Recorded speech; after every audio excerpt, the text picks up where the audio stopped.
টাঙ্গাইল শহরের পাঁচানী বাজারের পরিচিতি মিষ্টিপট্টি হিসেবে। শহরের কেন্দ্রস্থলে অবস্থিত এই বাজারে ছোট বড় 20টি মিষ্টির দোকান আছে।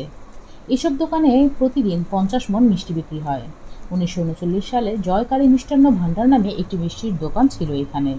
পরে আরও বেশ কয়েকজন দোকান দেন এই বাজারে।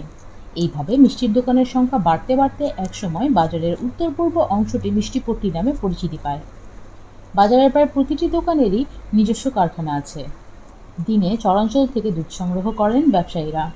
এই দুধ দিয়ে সন্ধ্যার পর থেকে মিষ্টি তৈরির কাজ শুরু হয়।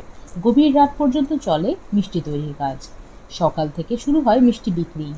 এইখানে বিভিন্ন ধরনের মিষ্টি, দই ও ঘি বানানো হলেও সবচেয়ে বেশি চলে টাঙ্গাইলের ঐতিহ্যবাহী চমচম। সারা দেশেই এই চমচমের সুনাম ও চাহিদা। বাজারের গোপাল মিষ্টান্ন ভাণ্ডারের মিষ্টি তৈরির কারিগর নিখিল পাল। তিনি 30 বছর ধরে এই বাজারে মিষ্টি তৈরির কাজ করছেন। তিনি বলেন, মূলত চমচম এই বাজারের প্রধান মিষ্টি। 1 মণ চমচম তৈরি করতে 1.5 মণ দুধ, 30 কেজি চিনি ও 900 গ্রাম ময়দার প্রয়োজন হয়। প্রতি কেজি চমচম এখানে 350 টাকায় বিক্রি হয়। বাজারের অন্য মিষ্টির মধ্যে রসগোল্লা, কালোজাম, সন্দেশ, রসমালাই ও মালাইকারি। খোকা ঘোষের প্রতিষ্ঠিত জয়কালী মিষ্টান্ন ভাণ্ডার এখন পরিচালনা করেন তার ছেলে স্বপন কুমার ঘোষ। তিনি টাঙ্গাইল জেলার রেস্তোরাঁ ও মিষ্টি ব্যবসায়ী সমিতির সভাপতি। খোকা ঘোষের প্রতিষ্ঠিত জয়কালী মিষ্টান্ন ভাণ্ডার এখন পরিচালনা করেন তার ছেলে স্বপন কুমার ঘোষ। তিনি টাঙ্গাইল জেলার রেস্তোরাঁ ও মিষ্টি ব্যবসায়ী সমিতির সভাপতি।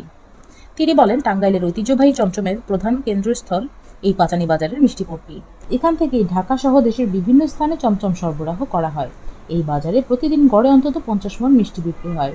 জিলাপি তৈরির কয়েকজন কারিগর বলেন, টাঙ্গাইলে সাধারণত 2 ধরনের জিলাপি তৈরি হয়, একটি মাসকলাই বেটে আর একটি ময়দা দিয়ে।